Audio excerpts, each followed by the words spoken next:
Hey, and thank you for clicking play. Very different video.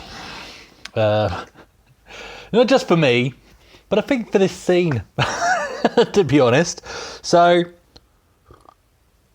a long time ago, when I first got back into this, and you kind of get overwhelmed by nostalgia and enthusiasm, and you just start picking up stuff. And I got wind of a place called the Australian Computer Museum Society, and the West Australian chapter of that. I'm actually looking at their webpage right now, which appears to be, it actually says this is an obsolete webpage. I know you can't see that because it's bleached out for you.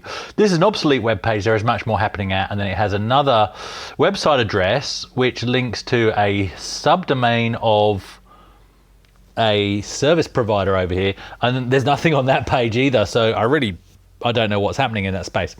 Anyway, they released a list. They were saying they were getting rid of some stuff, so I thought, hey, do you know what, after watching far too many YouTube videos on retro topics, I think it was watching an LGR video about him printing a banner on a dot matrix printer. Might have been LGR, might have been Nostalgia Nerd, can't remember.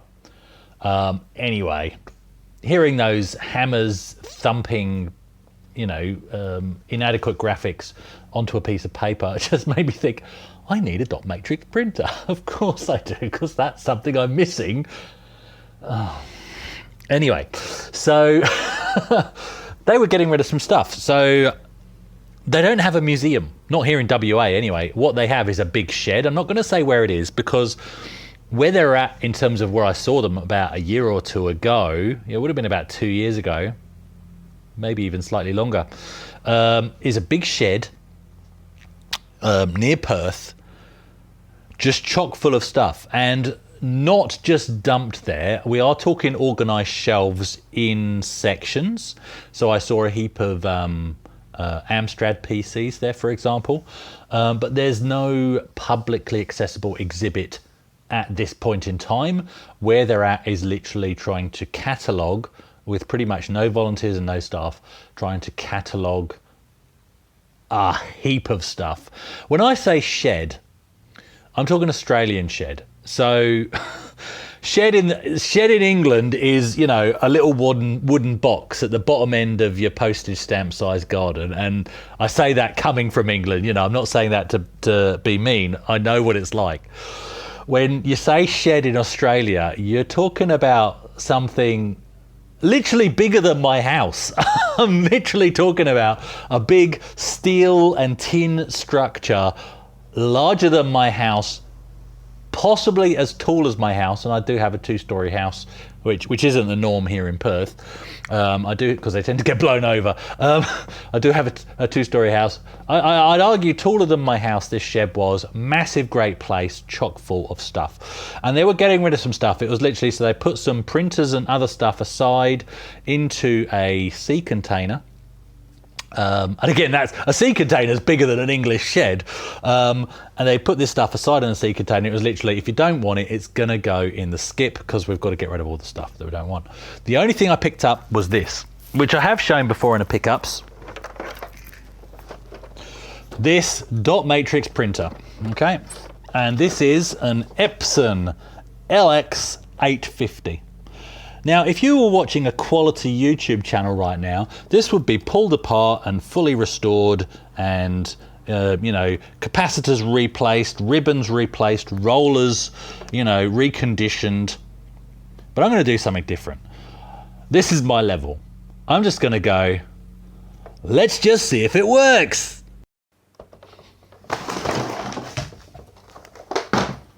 Now, so one of the first things you'll notice is about this. So Epson LX850 is it's got paper in it, which saves me a problem. So let's just have a look at the machine as it is. So it's got paper in it, which is full of splotches and stuff. So this does not fill me with hope, because what I'm suspecting is that paper is there from somebody's test to see if this thing works, and off the back of that they've decided to put it in a sea container, because no, it doesn't actually work. That's my guess.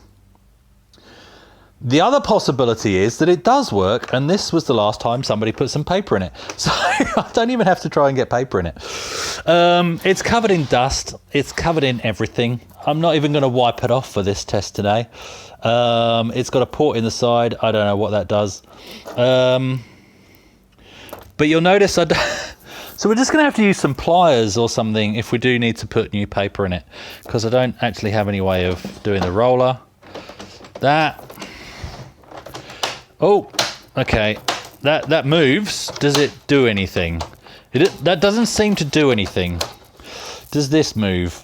That seems pretty stuck. Oh. No, oh. It seems stuck one way and not the other. We'll see. We'll see when we give it power what it does. Be nice to get some perforated with the paper, the holes, you know what I mean. But haven't got that today.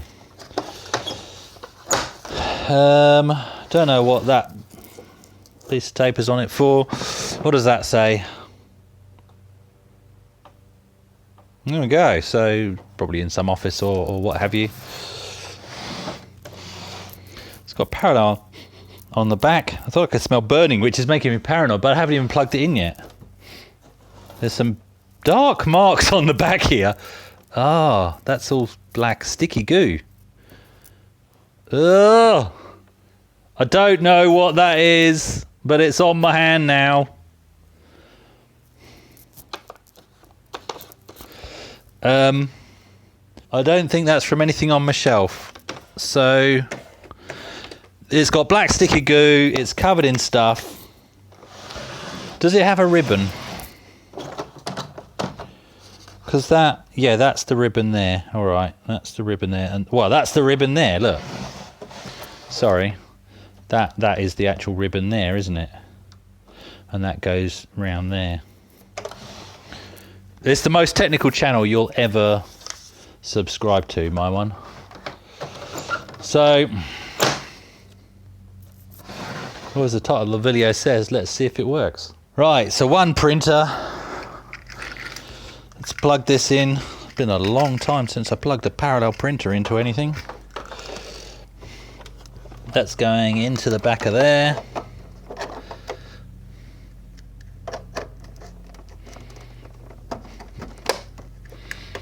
Clip the clips. Okay, that is going to the PC under the desk. And that's plugged in, and now I'm just stealing a power cable from my Pentium 4, and let's see if we can get that to reach. Yep, that should go. Creating all kinds of fire heads. Oh, I've touched the black stuff again.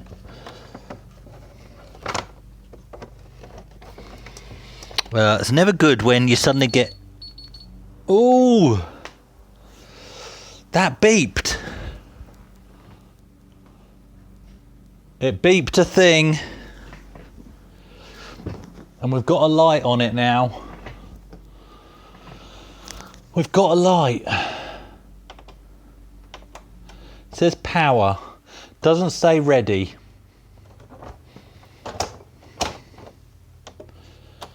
That doesn't do anything.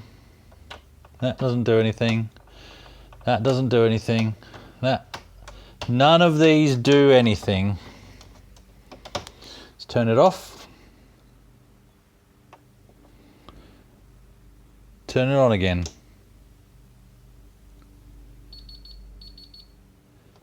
Double beeps is probably an error. Let's just see if Windows sees it. I'm going to go into control panel. I don't get why I've got settings and control panel. It just... Ever since Windows did that, I just find control panel is what I actually want. Hardware and sound, devices and printers. like stuff all this smart stuff. I just want to add a printer. Add a printer, yeah.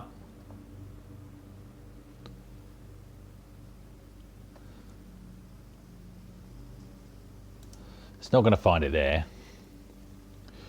So I add a local printer. Here we go. Old school. We're talking old school. LPT. Here we go. LPT. Yee-hee.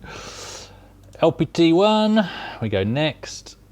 And no, it's not that. It's a generic. Let's just make it a generic printer. Generic, whatever. Generic text only. Yep. Next. Next. Installing printer. Fingers crossed. Yep. It's I don't want to share it, so that's fine. And print test page. Let's do it. Let's just do it. Test page is sent to the printer. We have an error. Error printing. I think that's I think that's our answer. I think that's why this was put in a C container. Look, that doesn't say online. It just says power. It doesn't say ready. It doesn't say paper out. But nothing is doing anything. Like that doesn't do anything.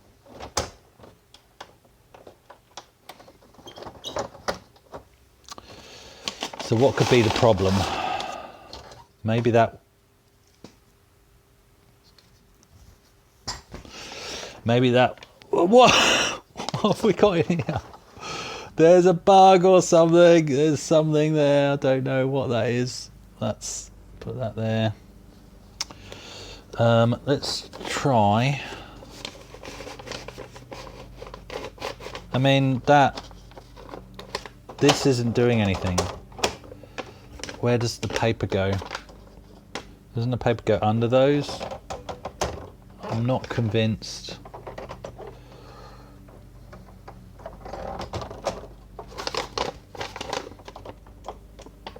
Well, that's now in there hard, but it still doesn't say ready.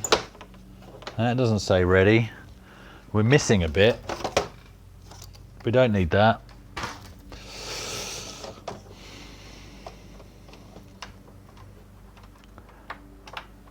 Error printing. Right, what about the error? Let's just go...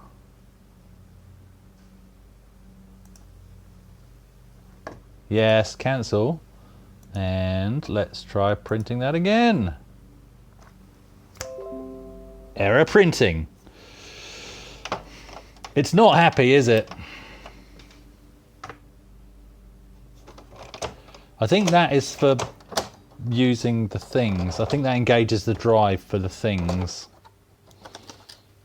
For the teeth.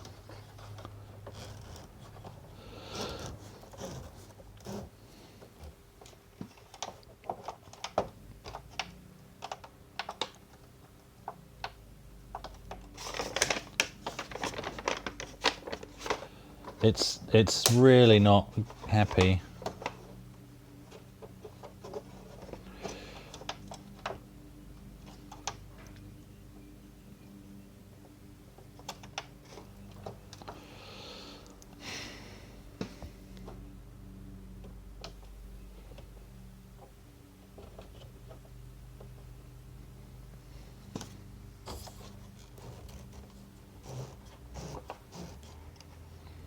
Because even load or eject should roll that through. It's entirely possible that I've chosen the wrong type of printer, of course. So I'm going to delete that printer that I've just added. And then I'm going to add it again. But this time I'm going to choose another printer option. I'm going to try the IBM 9-pin dot matrix. Because essentially, this is it's a 9-pin. Well, I assume it's a 9-pin. I don't know how many pins. Could be a 24-pin. Who knows? But it makes more sense than the no graphics option. So I'm going to add that as a printer. And we'll try the print again, the test print. And fingers crossed. But no, nothing. The printer's doing nothing. Hasn't given me an error this time, but the printer is doing absolutely nothing. So there you go. Hope you enjoyed that video. Fantastic that this thing worked without having to do any work to it. Or if it didn't, because I'm filming this intro before I've even tried this thing, what a shame this printer didn't work. Maybe one day in the future we can see if we can get it working. Thanks for watching.